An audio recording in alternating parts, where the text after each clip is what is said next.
Never enough. When rich people do crazy things. John Bogle, the Vanguard founder who passed away in 2019, once told a story about money that highlights something we didn't think about enough. At a party given by a billionaire on Shelter Island, Kurt Vonnegut informs his pal, Joseph Heller, that their host, a hedge fund manager, had made more money in a single day than Heller had earned from his wildly popular novel Catch 22 over its whole history. Heller responds, "Yes, but I have something he will never have. Enough. Enough." I was stunned by the simple eloquence of that word. Stunned for two reasons. First, because I have been given so much in my life, my own life, and second, because Joseph Heller couldn't have been more accurate. For a critical element of our society, including many of the wealthiest and most powerful among us, there seems to be no limit today on what enough entails. It's so smart and so powerful. Let me offer two examples of the dangers of not having enough and what they can teach us. Rajat Gupta was born in Kolkata and orphaned as a teenager. People talk about the privileged few who begin life on third base. Gupta couldn't even see the baseball stadium. What he went on to achieve from those beginnings was simply phenomenal. By his mid 40s, Gupta was CEO of McKinsey, the world's most prestigious consulting firm. He retired in 2007 to take on roles with the United Nations and the World Economic Forum. He partnered on philanthropic work with Bill Gates. He sat on the board of directors of five public companies. From the slums of Kolkata, Gupta had quiet, literally become one of the most successful businessmen alive. With his success came enormous wealth. By 2008, Gupta was reportedly worth $100 million. It's an unfathomable sum of money to most. A 5% annual return on that much money generates almost $600 an hour, 24 hours a day. He could have done anything he wanted in life. And what he wanted, by all accounts, wasn't to be a mere centimillionaire. Rajat Gupta wanted to be a billionaire, and he wanted it badly. Gupta sat on the board of directors of Goldman Sachs, which surrounded him with some of the wealthiest investors in the world. One investor, citing the paydays of private equity tycoons, described Gupta like this: "I think he wants to be in that circle. That's billionaire circle, right? Goldman is like the hundreds of million circle, right? Right." So Gupta found a lucrative side hustle. In 2008, a Goldman Sachs stared at the wrath of financial crisis. Warren Buffett planned to invest $5 billion into the bank to help it survive. As a Goldman board member, Gupta learned of this transaction before the public. It was valuable information. Goldman's survival was in doubt, and Buffett's backing would surely send its stock soaring. 16 seconds after learning of the pending deal, Gupta, who was dialed into the Goldman board meeting, hung up the phone and called a hedge fund manager named Raj Rajaratnam. The call wasn't recorded, but Rajaratnam immediately bought 175,000 shares of Goldman Sachs, 175,000 shares of Goldman Sachs. So you can guess what was discussed. The Buffett Goldman deal was announced to the public hours later. Goldman stock surged. Rajaratnam made a quick $1 million. That was just one example of an alleged trend. The SEC claims Gupta's insider tips led to $17 million in profits. It was easy money, and for prosecutors, it was an even easier case. Gupta and Rajaratnam both went to prison for insider trading, their careers and reputation irrevocably ruined. Now consider Bernie Madoff. Now consider Bernie Madoff. I think this is the second example, okay? Now consider Bernie Madoff. His crime is well known. Madoff is the most notorious Ponzi schemer since Charles Ponzi himself. Madoff swindled investors for 2 decades before his crime was revealed, ironically, just weeks after Gupta's endeavor. What's overlooked is that Madoff, like Gupta, was more than a fraudster. Before the Ponzi scheme that made Madoff famous, he was a wildly successful and legitimate businessman. Madoff was a market maker, a job that matches buyers and sellers of stocks. He was very good at it. Here's how the Wall Street Journal described Madoff's market making firm in 1992. He has built a highly profitable securities firm, Bernard L. Madoff's Investment Securities, which siphons a huge volume of stock trades away from the big board. The $740 million average daily volumes of trades executed electronically by the Madoff firm of the exchange equals 9% of the New York exchanges.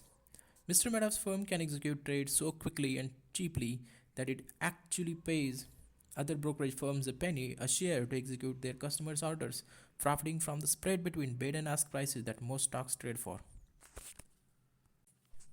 This is not a journalist inaccurately describing a fraud yet to be uncovered. Madoff's market making business was legitimate. A former staffer said the market making arm of Madoff's business made between $25 million and $50 million per year. Bernie Madoff's legitimate, non fraudulent business was by any measure a huge success. It made him hugely and legitimately wealthy. And yet, the fraud. The question we should ask of both Gupta and Madoff is why someone worth hundreds of millions of dollars would be so desperate for more money that they risked everything in pursuit of even more. Crime committed by those living on the edge of survival is one thing. A Nigerian scam artist once told the New York Times that he felt guilty for hurting others, but poverty will not make you feel the pain. What Gupta and Madoff did is something different.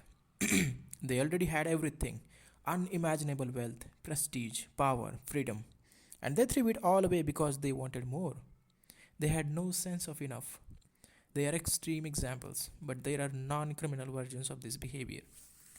The hedge fund long term capital management was staffed with traders personally worth tens and thousands, hundreds of millions of dollars each, with most of their wealth invested in their own funds. Then they took so much risk in the quest for more that they managed to lose everything.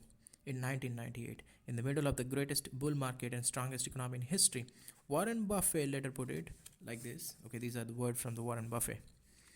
To make money they didn't have and didn't need, they risked what they did have and did need. Okay, let's read it again. To make money they didn't have and didn't need, they risked what they did have and did need. And that's foolish. It is just plain foolish. If you risk something that is important to you for something that is unimportant to you, it just does not make any sense. There is no reason to risk what you have and need for what you don't need and don't have. It's one of those things that's as obvious as it is overlooked. Few of us will ever have $100 million as Gupta or Madoff did. But a measurable percentage of but a measurable percentage of those reading this book will at some point in their life earn a salary or have a sum of money sufficient to cover every reasonable thing they need and lot of what they want. If you're one of them, remember few things. Now there are 3-4 things, and I already read this, and these are very much important to be this audio. Okay, if you're one of them, like reading these books and have enough money, remember a few things. First, the hardest financial skill is getting the goalpost to stop moving. But it's one of the most important. If expectations rise with results, there is no logic in striving for more because you will feel the same after putting in extra effort. It gets dangerous when the taste of having more money, more power, more prestige increases ambition faster than satisfaction. More power, more prestige increases ambition faster than satisfaction. In that case, one step forward pushes the goalpost. In that case, one step forward pushes the goalpost 2 steps ahead. You feel as if you are falling behind, and the only way to catch up is to take greater and greater amount of risks. Modern capitalism is a pro at two things: generating wealth and generating envy. Perhaps they go hand in hand. Wanting to surpass your peers can be the fuel of hard work. But life isn't any fun without a sense of enough. Happiness, as it said, is just results minus expectations. Now, the second point, social comparison is the problem here. Consider a rookie baseball player. Consider a rookie baseball player who earns $500,000 a year. He is by any definition rich. But say he plays on the same team as Mike Trout, who has a 12-year, $430 million contract. By comparison, the rookie is broke. But then think about Mike Trout. $36 million per year is an insane amount of money. But to make it on the list of the top 10 highest paid hedge fund managers in 2018, you needed to earn at least $340 million in 1 year. That's who people like Trout might compare their incomes to. And the hedge fund manager who makes $340 million per year compares himself to the top 5 hedge fund managers who earned at least $770 million in 2018. Those top managers can look ahead to people like Warren Buffett, whose personal fortune increased by 3.5 billion in 2018. And someone like Warren Buffett could look ahead to Jeff Bezos, whose net worth increased by $24 billion in 2018, a sum that equates to more per minute than the rich baseball player made in a full year. The point is that ceiling of social comparison is so high that virtually no one will ever hit it, which means it's a battle that can never be won, or that the only way to win is to not fight to begin with. To accept that you might have enough, even if it's less than those around you. A friend of mine makes an annual pilgrimage to Las Vegas. One year he asked a dealer, "What games do you play and what casinos do you play in?" The dealer, stone cold serious, replied, "The only way to win in Las Vegas casino is to exit as soon as you enter." That's exactly how the game of trying to keep up with other people's wealth works too. Don't compare yourself with anyone. And third point is, enough is not too little. The idea of having enough might look like conservatism, leaving opportunity and potential on the table. Leaving opportunity and potential on the table. I don't think that's right. Enough is realizing that the opposite, as insatiable appetite for more, will push you to the point of regret. The only way to know how much food you can eat is to eat until you are sick. Few try this because vomiting hurts more than any meal is good. For some reasons, the same logic doesn't translate to business and investing, and many will only stop reaching for more when they break and are forced to. This can be as innocent as burning out at work or a risky investment allocation you can't maintain.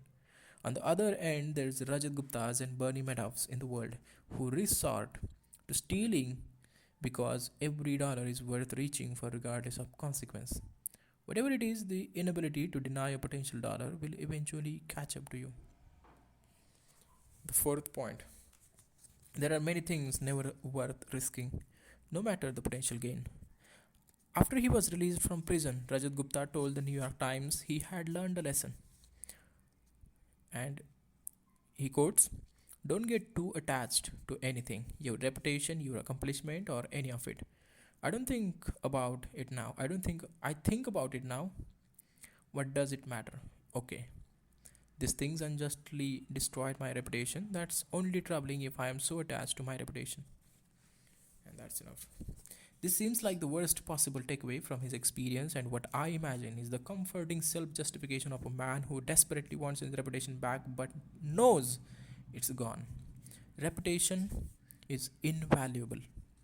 Freedom and independence are invaluable. Family and friends are invaluable. Being loved by those who you want to love is invaluable. Being loved by those who you want to love you is invaluable. Read it again. Being loved by those who you want to love you is invaluable. Happiness is invaluable. And your best shot at keeping these things is knowing when it's time to stop taking risks that might harm them. Knowing when you have enough. The good news is that the most powerful tool for building enough is remarkably simple and doesn't require taking risks that could damage any of these things. That's the next chapter.